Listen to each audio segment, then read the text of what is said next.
All right, well, welcome to Whiskey is a Journey. My name is Peter Fasciano, and today we are going to go ahead and take a look at Westward American. So Westward is an American-style single malt. Let's go ahead and give this a smell, a taste, and talk about it a little bit. So right up front, I'm getting a lot of vanilla. Lots of vanilla. And with me, vanilla, honey, butterscotch, caramel, and brown sugar, they kind of all clump in together. And I'm at this point in my whiskey tasting and whiskey senses, those just clump together, and it's hard for me to pick one of those things out. If it's vanilla, it kind of crosses over into butterscotch, brown sugar, honey. So that's kind of where I'm at right now. I'm also getting a ton of fruit, really like overripe fruit. And maybe American single malts up to this point, they all seem to have the same type of characteristics for me. They all have very common, the stone fruit flavors and the stone fruit aromas, peaches, nectarines, things like that. And they're all coming in very sweet. And maybe that sweetness is something that's confusing me as far as vanilla, butterscotch, brown sugar, and like fruit, things like that. But it smells fantastic.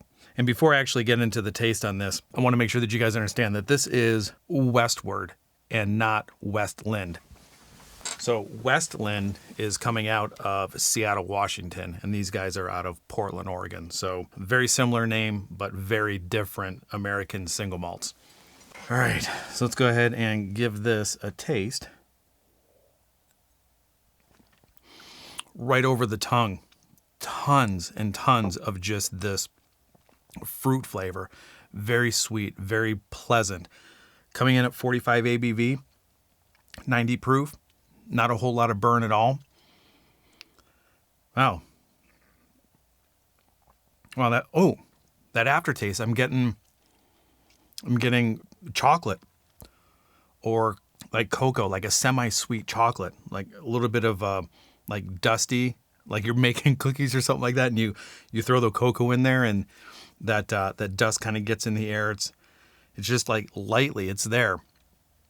Wow, that's interesting. It took that long to show up. The finish on this is pleasant. Like I said, that kind of sweetness, that fruity, kind of hits the tongue. Not very burny, not very strong, not overpowering. 45 ABV.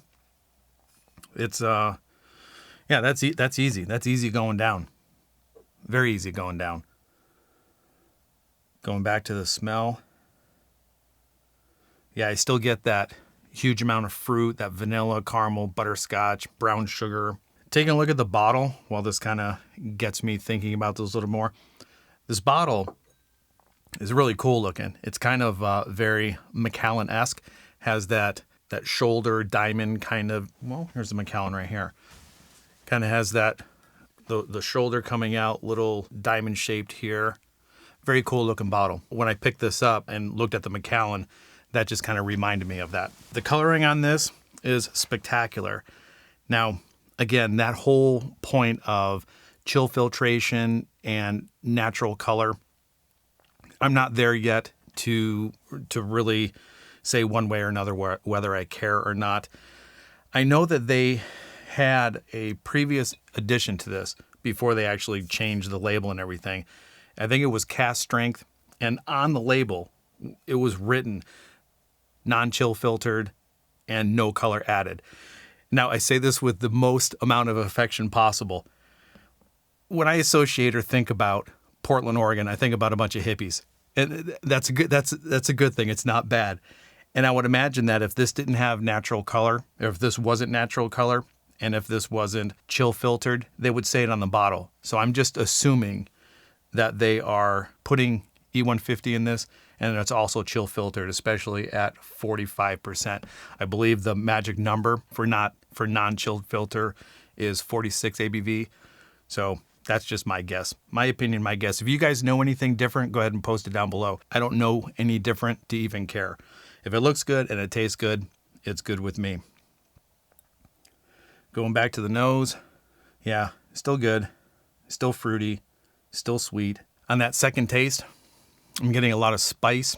I'm getting a lot of maybe a little bit of cinnamon, maybe some fruit. It's definitely fruity. Yeah, this is good. Let's go ahead and try to add a little bit of water.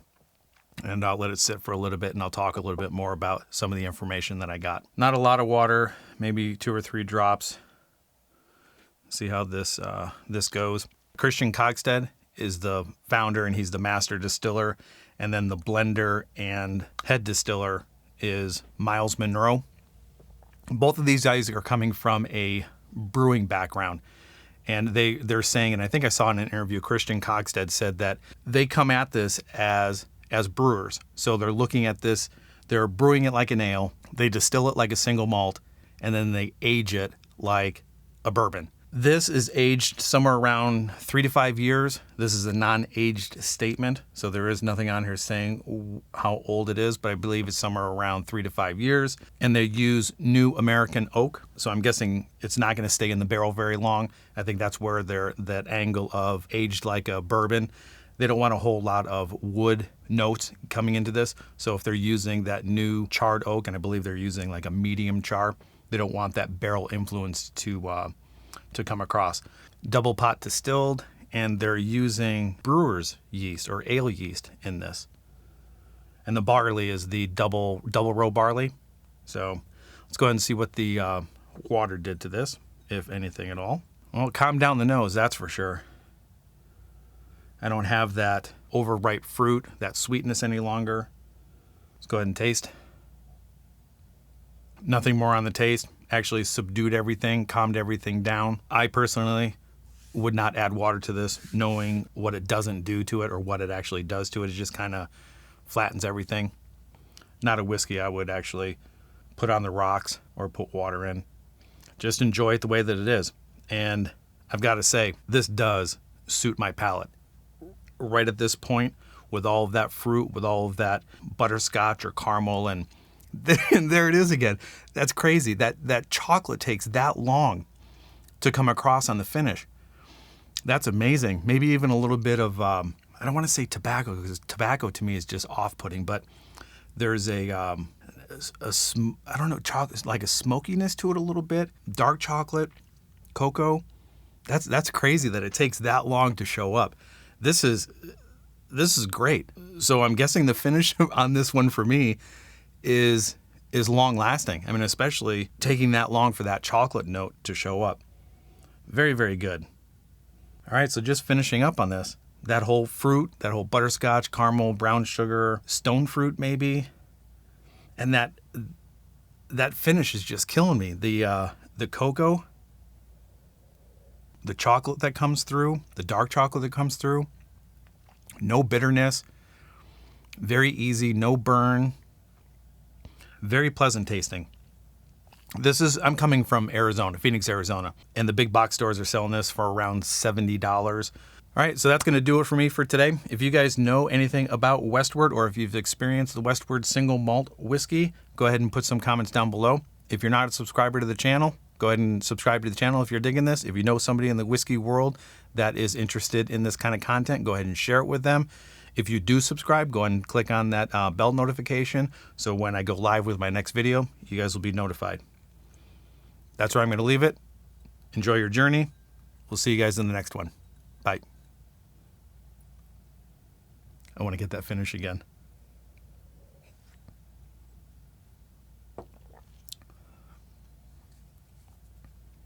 Oh, that's just pleasant. Wait for it.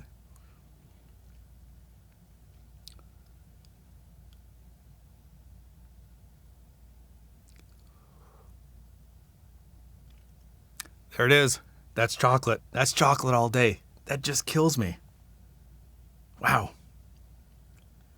All right, we'll see you guys next time.